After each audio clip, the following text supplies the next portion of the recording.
It was a scorching Tuesday afternoon at Rosie's Diner, the kind of day where the sun just hung there in the sky, a heavy weight pressing down on everything. The air inside was thick and sticky, clinging to your skin like a damp dishcloth. The smell of sizzling bacon and freshly brewed coffee mingled with the whir of the ancient ceiling fan, its blades slicing through the heat but offering little more than a promise of relief. Through the dusty windows, sunlight poured in, harsh and golden, casting long shadows across the worn-out vinyl booths. The sound of dishes clattering in the kitchen echoed like a tired rhythm, steady and endless.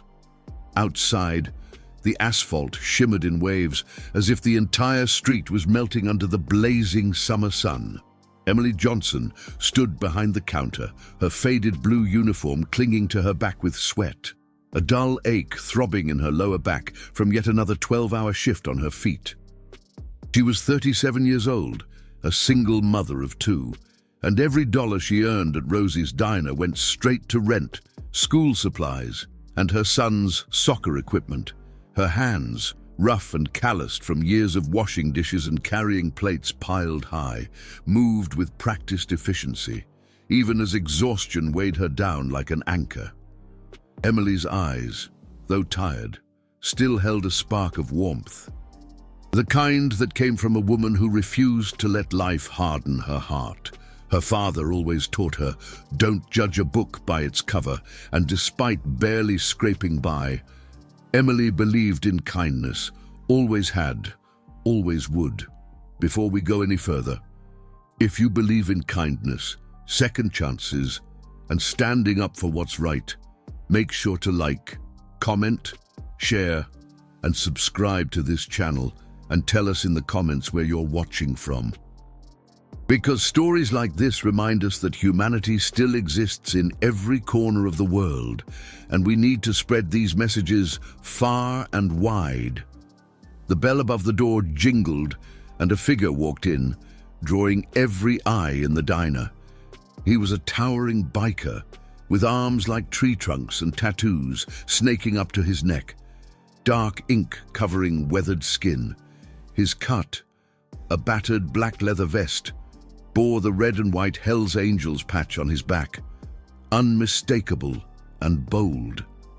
His heavy boots echoed on the linoleum floor as he moved to a corner booth, but something in his eyes stopped Emily cold. It wasn't rage, it was frustration, embarrassment, even. He sat down, studied the menu for a long moment, then ordered a cup of coffee. Black. Nothing else. Emily watched him quietly. She noticed the way his jaw clenched, the way his eyes darted toward the exit, the way his hands fidgeted with the edge of the laminated menu. She'd seen that look before.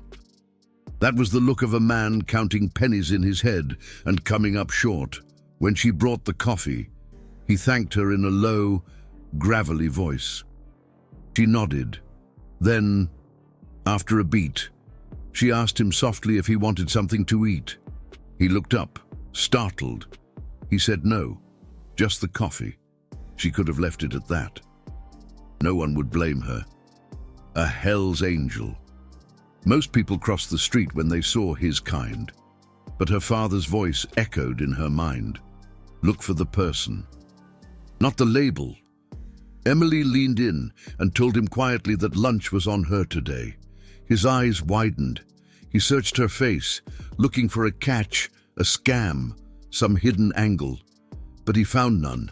Just a woman barely getting by herself who still chose to help him. He said he couldn't let her do that, his voice rough with something between shame and disbelief. Emily replied that it was too late. She had already decided. She walked away before he could protest. Her heart pounding, but her resolve solid as stone. 1 week later, Emily was washing dishes in her small apartment when a strange noise rattled the windows. It was a deep rumble, heavy and powerful, growing closer by the second.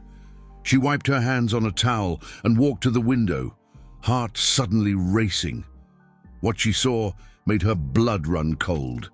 Motorcycles, dozens of them. Big Harleys lined the entire block, engines idling like a symphony of thunder, leather vests everywhere. Chrome glinting in the afternoon sun, and every single cut bore the same patch, the red and white Hell's Angels emblem, blazing like flags in the wind. Emily's breath caught in her throat. Her hands began to tremble. She wondered what she had done. Had she offended him? Had she embarrassed him somehow? She thought about locking the door, thought about calling the police, thought about hiding, but before she could move, there was a knock, firm but not aggressive. She opened the door with shaking hands. Standing there was the man from the diner. Behind him, an army of bikers, all watching her with unreadable expressions. The biker, whose name was Marcus, told her that she had helped him when no one else would, that she didn't have to, but she did. He paused, letting the weight of his words settle. He said that their family doesn't forget that kind of heart. Emily's knees felt weak. She told him she didn't understand. Marcus stepped aside and told her that she would. What happened next felt like a dream. One biker was fixing the broken railing on her porch, his hands moving with precision and care. Another was patching the leaking pipe under her sink, tools clanging softly against metal. Two more were painting the peeling walls of her living room, their broad shoulders working in synchronized rhythm. A woman from the club, her hair tied back in a bandana, was stocking Emily's nearly empty fridge with bags of groceries, eggs, milk, chicken, vegetables, bread, even cereal for her kids. Another biker was outside mowing her overgrown lawn, the smell of fresh-cut grass drifting through the open door. Someone else was carrying out bags of trash that had piled up because Emily simply didn't have the time or energy to deal with them. Emily stood frozen in the middle of her own home, tears stinging behind her eyes. Overwhelmed and unable to speak, Marcus approached her, holding a thick manila envelope. He placed it gently in her trembling hands. Emily whispered that she couldn't pay them for this, that she didn't have anything. Her voice breaking. Marcus interrupted her, his tone firm but kind. He told her that she already had paid them. That lunch, that kindness. She had given him his dignity back when he had nothing. She didn't judge him. She didn't look the other way. She saw him. And that was worth more than any dollar amount. Emily opened the envelope. Inside was cash, more than she'd seen in months. Enough to cover rent, enough to cover medication, enough to breathe again. Tears streamed down her cheeks now, hot and unstoppable. She looked up at Marcus through blurred vision, her voice barely a whisper, asking him why.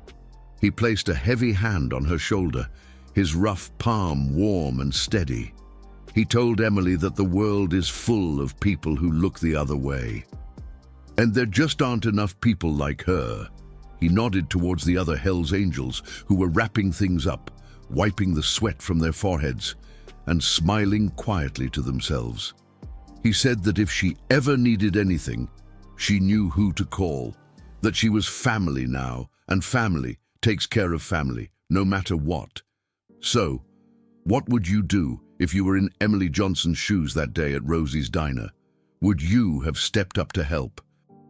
Even when it seemed risky, even when you barely had anything yourself, think about it, really think about it. And before we go, we have one special request for you. Comment below with the words, "Kindness never dies." Do it to show that you stand with Emily, to show that you believe, like we do, that even the smallest acts of compassion can change the world in huge ways. Don't forget to smash that like button, share this video, and subscribe.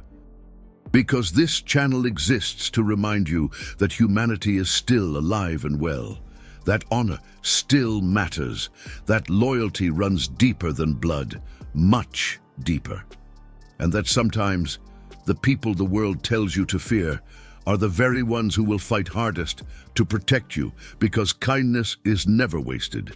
It always, always comes back around. Trust me on that.